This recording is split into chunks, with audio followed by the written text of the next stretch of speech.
अस्सलाम वालेकुम नाज़रीन, आप देख रहे हैं प्रोग्राम गोया और मैं हूं अरसलान खालिद। आज के प्रोग्राम में जो बड़ी एक डेवलपमेंट है उस पर हम सबसे पहले बात करेंगे। जो कराची में एक वाक़या पेश आया जब कैप्टन सफदर साहब ने मज़ार कायद पर नारेबाजी की और उसके बाद जिस तरह से उनकी गिरफ़्तारी हुई, उस सारे मामले में जो सिंध पुलिस है और IG सिंध हैं उनके तहफ़्फ़ुज़ात थे। कहा गया उनको जिस तरह से फ़ोर्स किया गया, प्रेशराइज़ किया गया, उनको उठाया गया उनके घर से और फिर उन्हें ये कार्रवाई करने पर मजबूर किया गया। ऐसे में सिंध हुकूमत के तहफ़्फ़ुज़ात थे। बिलावल भुट्टो साहब ने अपने तहफ़्फ़ुज़ात का इजहार किया था। IG साहब छुट्टी पे जाना चाहते थे, लेकिन उसके बाद आर्मी चीफ़ ने इंटरवीन किया। जब बिलावल साहब ने आर्मी चीफ़ से बात की तो आर्मी चीफ़ ने ये इंश्योर किया कि वो इस सारे मामले की इंक्वायरी करेंगे और जो भी इसमें मुलव्विस है उसको करारवा की सज़ा ज़रूर दी जाएगी और तमाम तर बात पहुंचाई जाएगी अवाम तक जो भी मामला हुआ। आज ये इंक्वायरी कंप्लीट हुई और इस हवाले से जो रेंजर्स के अफसरान हैं, जो मुतल्लिका अफसरान हैं, उनको मुअत्तल करने की बात हुई। फिर ये कहा गया कि उनको GHQ रिपोर्ट करने का कहा गया और वहाँ उनके ख़िलाफ़ कार्रवाई होगी। साथ साथ ISPR ने यह भी वाज़ेह किया कि बर वक्त कार्रवाई करने का एक प्रेशर था जो इन अफसरान पर था और इन अफसरान ने अपने तय ये महसूस किया कि कहीं जो सिंध पुलिस है वो कार्रवाई करने में सुस्ती कर रही है या वो उतना एक्टिवली काम नहीं कर रही, लेकिन इन्होंने अपने ऊपर दबाव महसूस करते हुए ये अमल किया, जिसके नतीजे में एक ऐसी सूरत हाल पैदा हुई कि सिंध पुलिस पर सवाल उठे, IG सिंध की पोजीशन पर उठे, सिंध हुकूमत ने सवाल किया और बिल आखिर आज आर्मी चीफ़ ने ये बात जो कि कमिट की थी उसको अमली तौर पर किया और फिर ये भी इंश्योर किया कि जिस तरह से फ़ौज में खुद एहतसाबी का एक मामला है और ना सिर्फ ये कि बल्कि इस तरह की चीज़ों को कहा गया कि पब्लिक नहीं किया जाता, लेकिन इस मरतबा इस सारे मामले को पब्लिकली बताया गया कि अफसरान मुअत्तल किए जा रहे हैं और उनके ख़िलाफ़ कार्रवाई भी की जाएगी।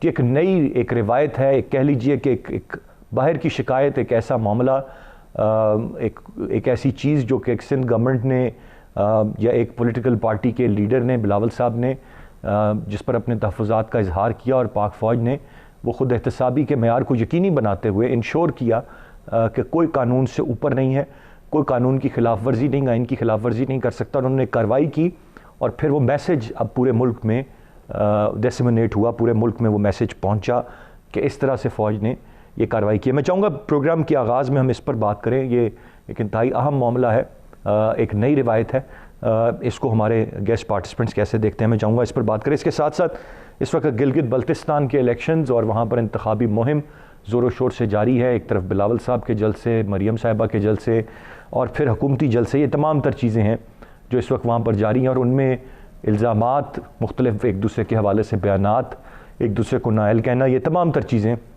इस वक्त GB में जारी हैं। तो ये इलेक्शन कैंपेन कौन कितना प्रोएक्टिवली और अच्छे तरीके से रन कर रहा है और क्या चांसेस हैं GB में, मैं चाहूँगा प्रोग्राम के सेकंड हाफ में हम इस मामले पर भी बात करें।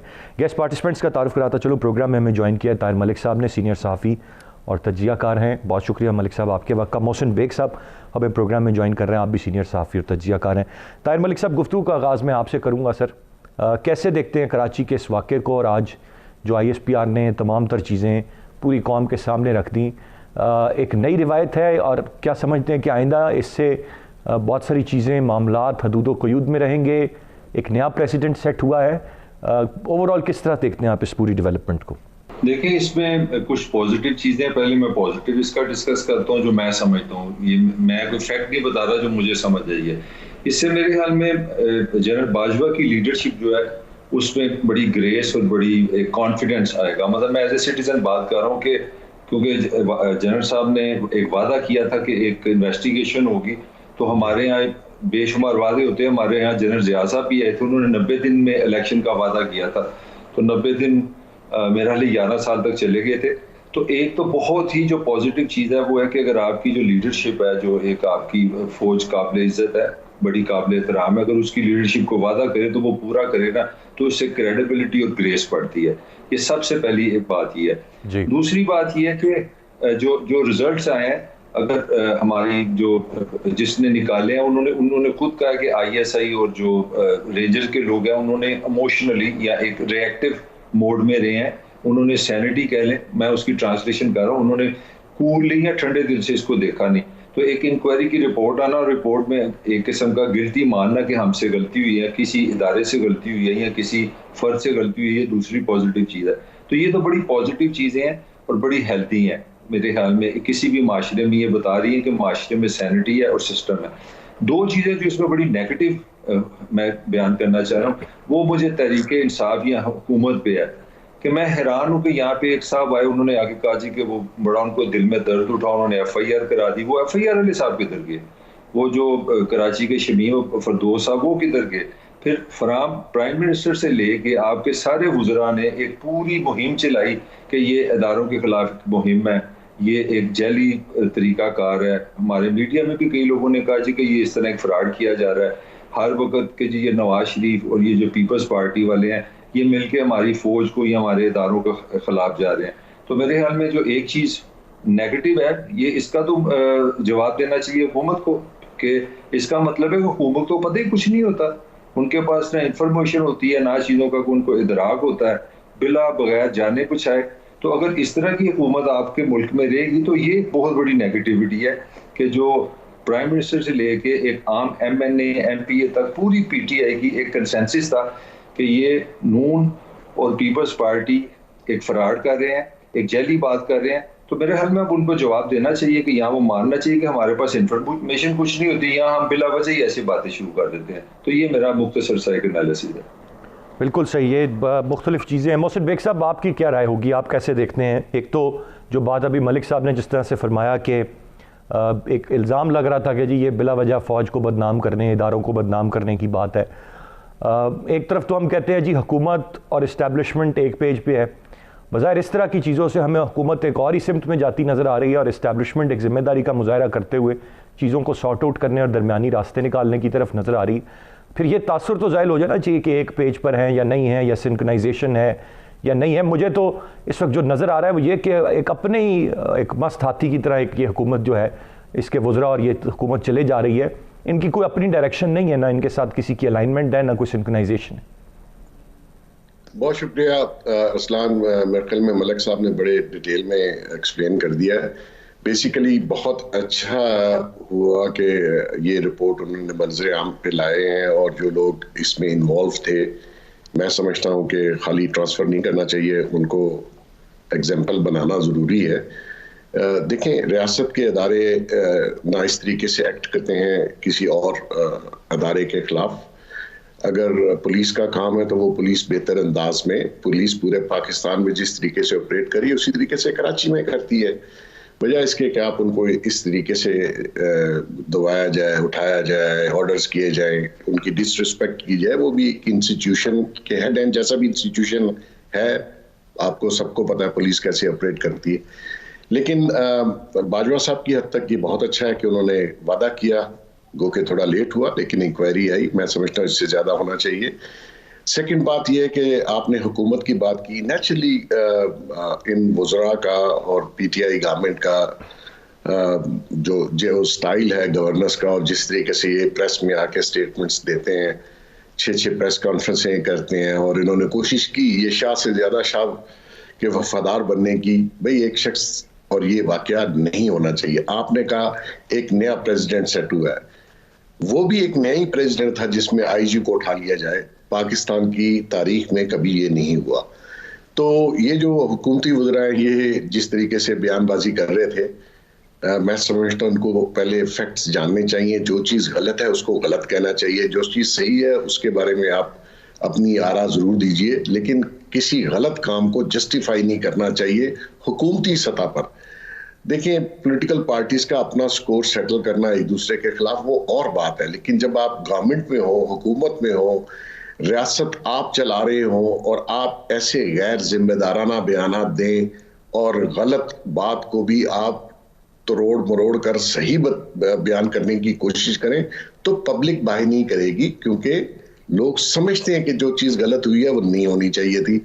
और हमारे रियासती अदारों को लिए भी अच्छा है कि वो रिस्टेन करें, ऐसी किसी सिचुएशन में ना आए जिससे बदनामी का बायस बने अपने अदारे के लिए भी, और पूरी कौम और पूरी आवाम के सामने उनकी जगह हसाई हो। तो गवर्नमेंट का तो गवर्नेंस का जो हाल है वो आपके सामने, मैं उस पर क्या बात करूं। बिल्कुल सही जी। एक ब्रेक की जाने में बढ़ूंगा, ब्रेक से वापस आकर इस पर मजीद बात करते हैं, साथ रहिएगा।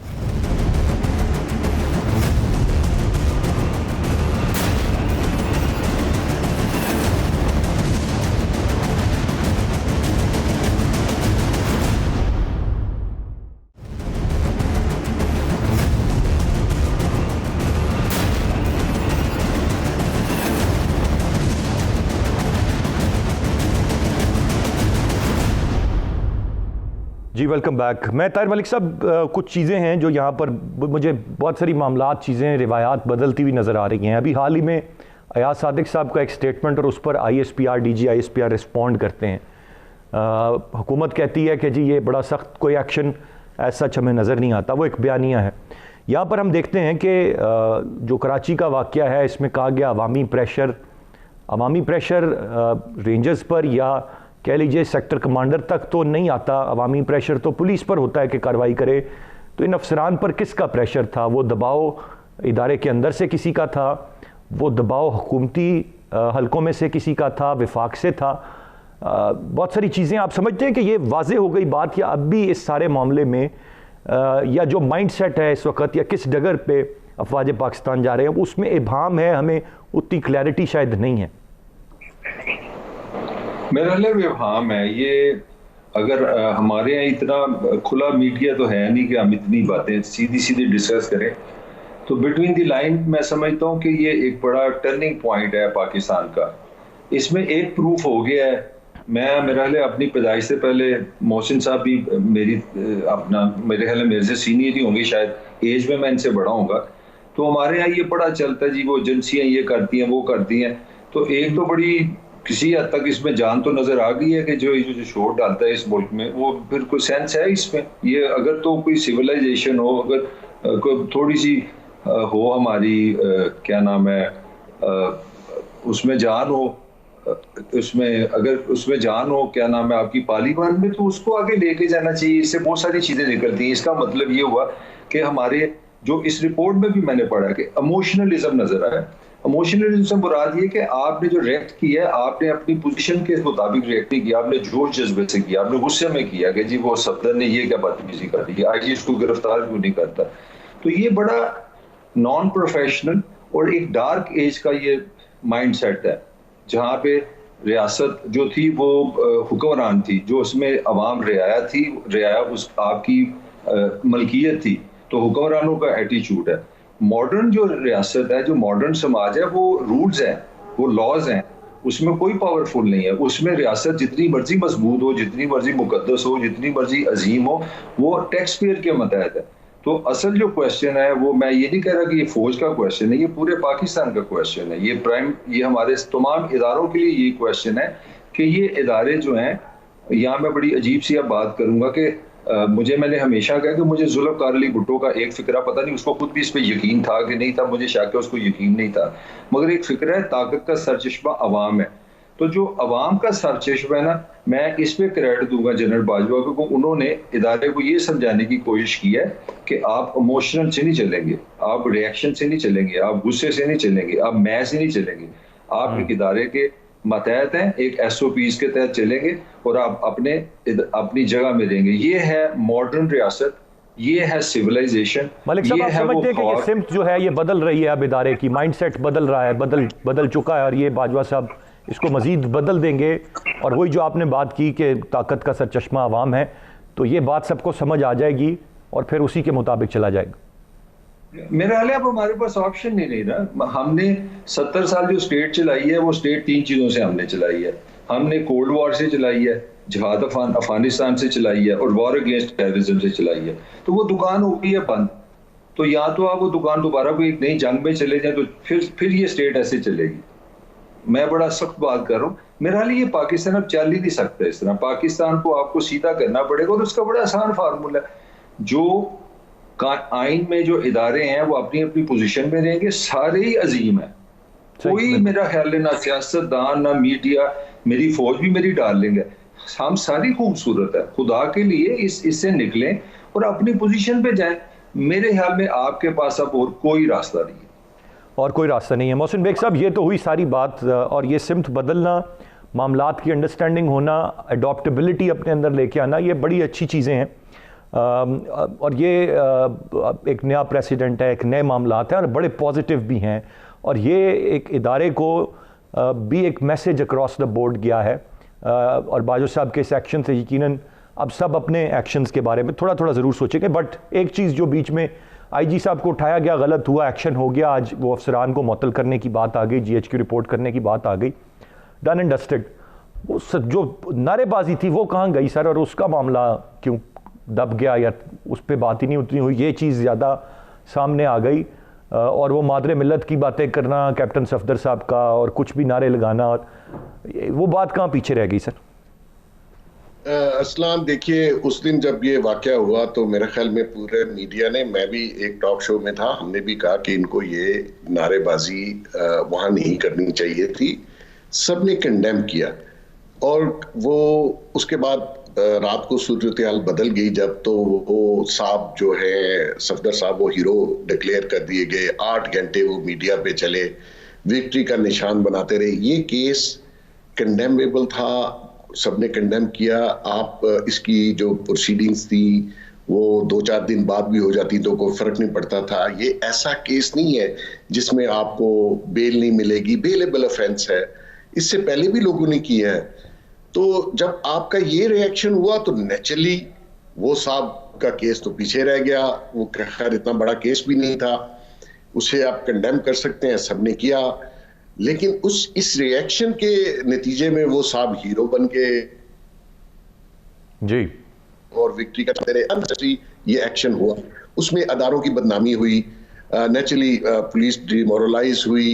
मैं समझता हूं कि फौज के अंदर एक मैकेनिज्म है, वो बहुत सख्त है, डिसिप्लिन के पाबंद है। एक ही इदारा बचा है जिसमें डिसिप्लिन नजर आता है। अगर वो भी इस तरीके से एक्ट करेगा तो मैं समझता हूँ फिर इस रियासत का तो अल्लाह हाफिज है। लिहाजा उस अदारे को देखें, सब लोग उसकी इज्जत करते हैं और मैं समझता हूँ कि उनको चाहिए इज्जत ही करवाएं, बजाय इसके कोई ऐसे काम करें जिससे इज्जत खराब हो और अवाम बातें करें। तो ये मैं समझता हूँ कि बाजवा साहब को मजीद सख्त एक्शन। बेग साहब ये फरमाइएगा, जिस तरह से हम कह रहे हैं कि ये आज एक स्टैंडर्ड सेट हो गया, इदारों को अपनी हदूद क़यूद में रहना, अफसरान को अपने जो चीज़ें हैं उनमें रहना, ये तो क्यों ना ये भी एक माजी में भी अगर नारे लगे हैं तो फिर मज़ार कायद की बेहुरमती के हवाले से भी एक प्रेसिडेंट क्यों ना सेट हो जाए कि ताकि वो भी जुर्रत कोई ना करे। ये भी अच्छी चीज़ है, लेकिन उस पर भी तो बात करें ना हम, थोड़ा सा वहाँ पर भी हो जाना चाहिए। नहीं देखिए अरसलान, उसको जब आपने पहले भी हुआ, इन्होंने भी गलत किया, पहले लोगों ने भी गलत किया, इसमें कोई शक नहीं है। लेकिन मकसद यह है कि उसका ये रिएक्शन नहीं होना चाहिए था जो हुआ। ठीक है जी, अब आ जाते हैं कि आपने प्रेसिडेंट सेट करना है। तो मैं तो बहुत दिनों से ये कह रहा हूं कि देखें, जिस सिचुएशन में आजकल हम लोग और हमारा मुल्क फंसा हुआ है और पाकिस्तानी फंसे हुए हैं, ये पॉलिटिकल स्टेबिलिटी नहीं है, कारोबार नहीं है, जॉब्स नहीं है, महंगाई ने कमर तोड़ी हुई। टॉप ऑफ दैट जलसे जुलूस शुरू है और एक दूसरे के ऊपर सारा दिन बलाम नैप के वारंट, ये वो टीवी पे जलसे, इससे नेगेटिविटी फैलती है। मैं समझता हूं कि कोई कुव्वत ऐसी हो जो सबको साथ बिठाए। एक नया कॉन्स्टिट्यूशन पे तो हम लोग अमल ही नहीं कर रहे, वो आइन जो है वो पता नहीं कहां रख दिया हमने।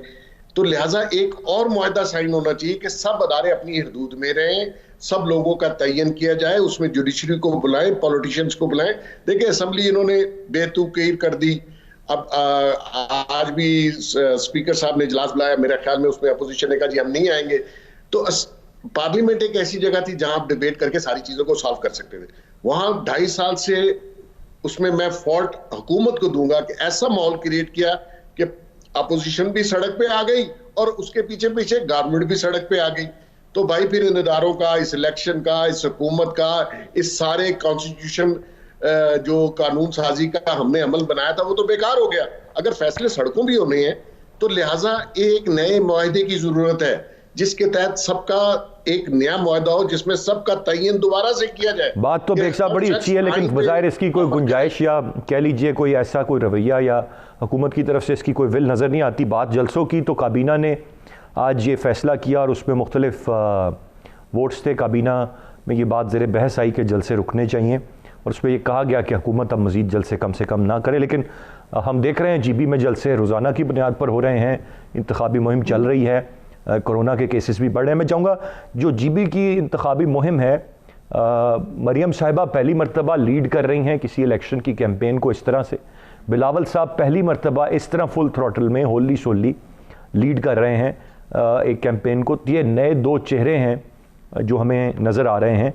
और फिर जो बयानात हैं, मैं चाहूँगा ज़रा कुछ कमेंट ब्रेक के बाद हम उस पर भी अपने दोनों मौजूद मेहमानों से ले लें। एक ब्रेक के बाद इस पर बात करते हैं, साथ रहिएगा।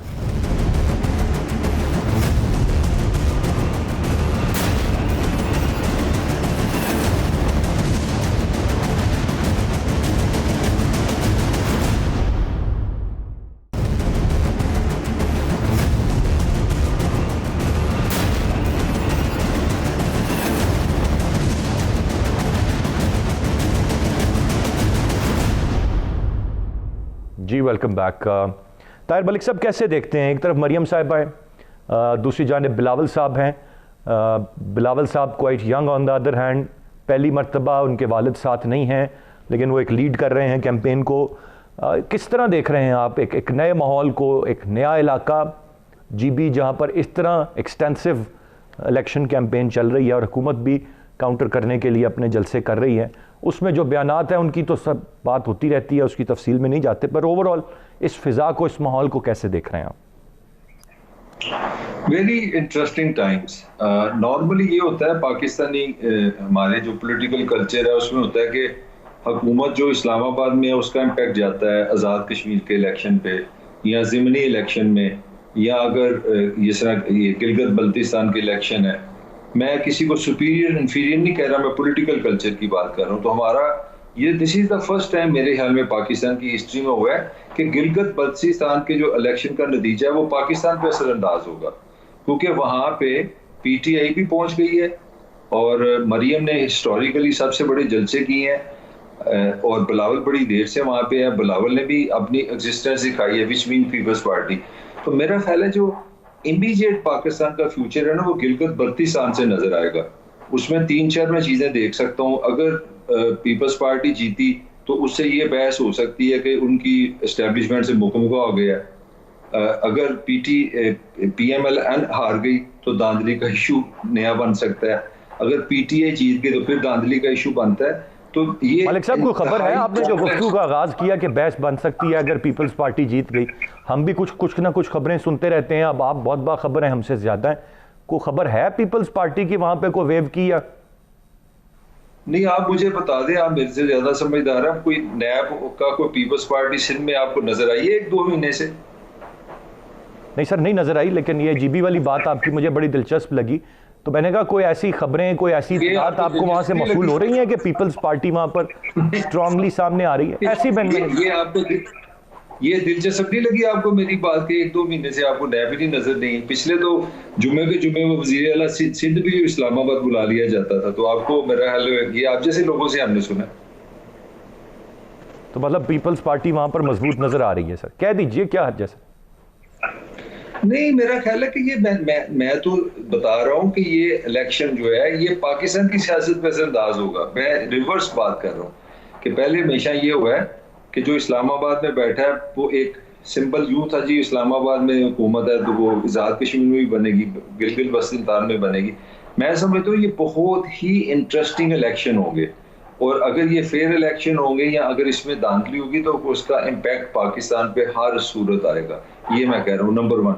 नंबर 2, ये इलेक्शन जो है ये मरियम और बिलावल की पॉलिटिकल फ्यूचर और लीडरशिप को भी डिफाइन करेंगे कि पाकिस्तान में आने वाले टाइम में इन दोनों ने किस तरह किस सिमत में जा रहे हैं। एक चीज मैं आपको कह सकता हूँ अपनी राय में कि इस अभी तक के इलेक्शन में सबसे ज्यादा जिसने लीडरशिप गेन की है उसका नाम मरियम है। पंजाब की तारीख में कोई औरत नहीं, क्योंकि पाकिस्तान की हिस्ट्री में अगर आप देखें तो फातिमा जना आती हैं, मैं वो आपको पता है पंजाब से नहीं थी। फिर बेनज़ीर भुट्टो आई, वो पंजाब से नहीं थी। तो मेरा ख्याल है कि एक चीज जो इस इलेक्शन ने साबित कर दी है कि Maryam has proven to be crowd puller.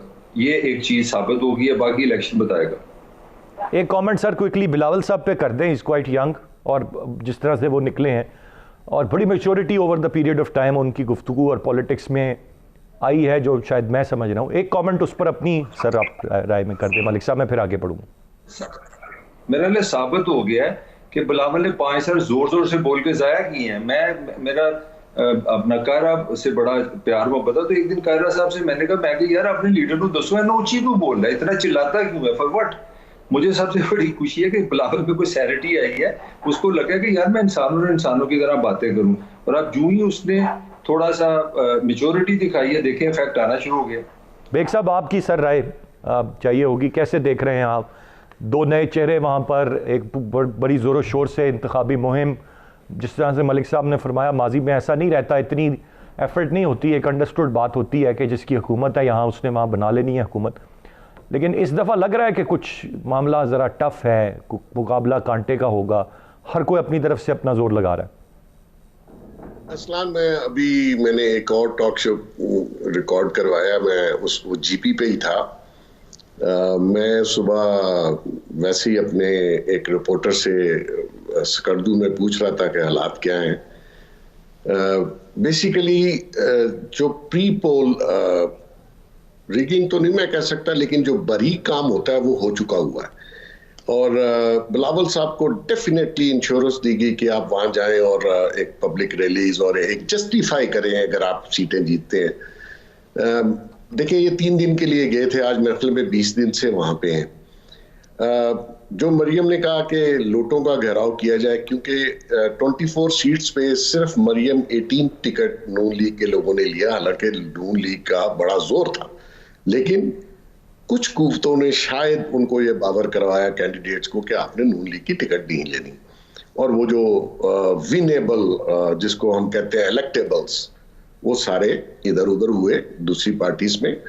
तो मेरा ख्याल में वहां पे जो रियल कंपटीशन है वो पीटीआई बरी काम की वजह से, दूसरी peoples party again some kind of guarantees और इंश्योरेंस। तो मकसद ये लग रहा है कि 5-6 लोग आजाद हैं। तो आजाद लोग जो हैं असल में वो मेरे भाई वही गेम डालते हैं, जिसने 13 सीटें 14 सीटें कर ली वो हुकूमत बना लेगा। तो अगेन जैसे अभी मलक साहब ने कहा कि जो भी सरकार होती है फेडरल में, आजाद कश्मीर हो, गिलगित बल्तिस्तान हो, वो इन्फ्लुएंस करके अपनी गवर्नमेंट बनवा लेते हैं। तो पीटीआई जोरों शोरों से जा रही थी, बीच में पीपल्स पार्टी जंप इन कर गई सम रीजन, और वो इलेक्शन जो कभी इम्पोर्टेंट नहीं रहा था वो एकदम पूरे पाकिस्तान मतलब इम्पोर्टेंट हो गया। आप देख लें, मरियम के जलसे भी देख लीजिए, बिलावल साहब के जलसे भी देख लीजिए, और वो पीटीआई के वज़रा भी गए हुए हैं। तो मेरे ख्याल में आज़ाद लोग और शायद इनमें से एक आध पार्टी मिलके गवर्नमेंट बना ले। पीपल्स पार्टी को सीटें मिलेंगी, पीटीआई को भी मिलेंगी, नून लीग को बहुत कम, क्योंकि अभी इस वक्त वो निशाने पे हैं। नहीं, लेकिन बेग साहब एक तरफ मरियम साहबा क्राउड पुलर, रिकॉर्ड जलसे, और फिर सीटें ना होना, वोटों में वो चीज़ नज़र नहीं आएगी। तो मलिक साहब की बात तो दुरुस्त हो गई ना कि अगर नहीं उनको मिलती फिर धांधली का शोर एक नए सिरे से मचेगा। बिल्कुल मचेगा। वो पहले कह रही हैं कि लोटों का घेराव करना, और दूसरी बात यह है कि अगर फर्ज कीजिए अगर पीपल्स पार्टी पोजीशन में आ जाती है आज़ाद लोगों को मिला के गवर्नमेंट बनाने की, तो मेरा ख्याल में मरियम बीबी शायद पीपल्स पार्टी के खिलाफ उस किस्म का शोर ना मचाएं। हाँ, अगर पीटीआई गवर्नमेंट बना लेती है तो नेचुरली इन दोनों का स्टांस वही होगा जो मरियम का अभी है। राइटली सेड बेग साहब, पॉइंट टेकन सर। बहुत शुक्रिया अदा करना चाहूँगा दोनों मौजूद मेहमानों का। बड़ा इंटरेस्टिंग ये इलेक्शन, और ये इसका जो नतीजा है, जो इसका रिज़ल्ट है, वो एक नई बहस को यकीनन जन्म देगा। और वो बहस सिर्फ जीबी तक की नहीं होगी बल्कि पूरे पाकिस्तान की होगी। लेकिन इसमें इम्पॉर्टेंट साथ साथ ये भी है कि जीबी के अवाम का जो मुस्तकबिल है, जो वहाँ पर अवाम की हालत ज़ार में बेहतरी है, उसको कौन इंश्योर कर पाएगा इक़्तिदार में आकर, ये बड़ा इंपॉर्टेंट होगा वहाँ पर। तो उम्मीद करते हैं जो वहाँ के अवाम के लिए बेहतर है वो हो, और फिर जो बहस है तो यकीनन होगी और बात आगे बढ़ेगी। आज के प्रोग्राम से इतने ही। अरसलान खालिद को इजाज़त दीजिए। अल्लाह ने की मान।